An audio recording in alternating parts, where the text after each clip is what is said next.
Another myth why you should do a cheek filler before injecting under eye filler is you want to really ensure that the structure of the face anatomically, that structure, that cheekbone structure is there.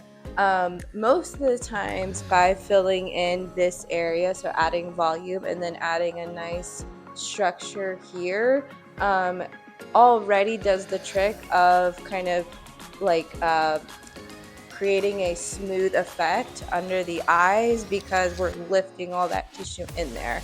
So that's why it's recommended to do that first. Under eye filler also, if you did that before cheek fillers, sometimes you get the effect that the under eye is kind of bulging a little bit further out than the cheek, which we don't want.